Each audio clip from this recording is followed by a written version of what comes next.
Now, it's been a while since I last talked about this, so I've had some time to reflect. Now, it's funny, really, how things stick with you. You know, them stories and the moments, the way they just linger in the back of your mind like shadows. I've talked before about how we, Gen X, don't talk about the darker sides of our childhood, how we don't share those parts even amongst ourselves, like it's some sort of unspoken code of silence. And that's still true. But I've been thinking maybe it's time to revisit that, to dive a little deeper into what that is. You see, growing up, we were always told to just get on with it, toughen up, don't cry, don't show weakness. And you know what?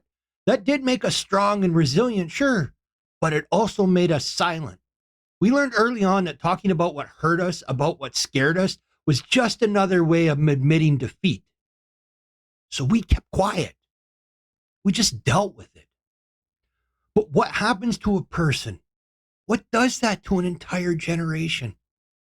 Yeah, it makes us tough, yes, but it also makes us a little brittle. You know, like a tree that's weathered so many storms. We're strong on the outside, but severely scarred beneath the surface. I mean, think about it. We saw our parents struggle. Maybe they fought all the time. Maybe they split up and suddenly we were the adults in the room. We were making dinner. We were getting ourselves to school. We were navigating the world without a map. And we didn't complain because that's just how it was. You didn't get a say. You just had to survive. But survival isn't everything. And sometimes I wonder, you know, have we carried that into our adult lives? I mean, have we become so focused on just getting through the day, on not making waves, that we've forgotten how to actually live? You know, I do think about that quite a lot. We were taught to be independent, to rely on no one. And that's a strength, sure, but it's also a burden. Because what happens when you do need someone? What happens when you're tired, when you're wore out from always having to be the strong one? Well, a lot of us don't know how to ask for help. We don't know how to let someone in. And that's the thing about being tough. It can be a lonely road. You know, I know a lot of us don't like to admit that. You know, we're proud of our toughness, and we should be. But maybe it's okay to let somebody in every now and then, to let somebody behind the mask. Maybe that's what real strength looks like. And let's not kid ourselves. We had our coping mechanisms. I mean, some of us turned to substances. Some of us ran away from home. Some of us just shut down entirely. And we lost people along the way. Good people, people we loved, people who just couldn't hold on anymore. And that's another thing we don't talk about.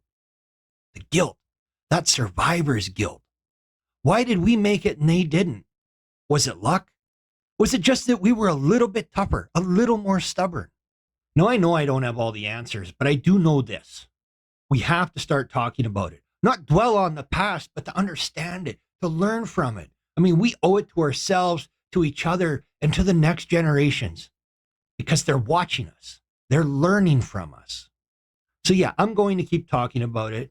I'm going to keep sharing, keep being honest, even when it's hard and even when it hurts.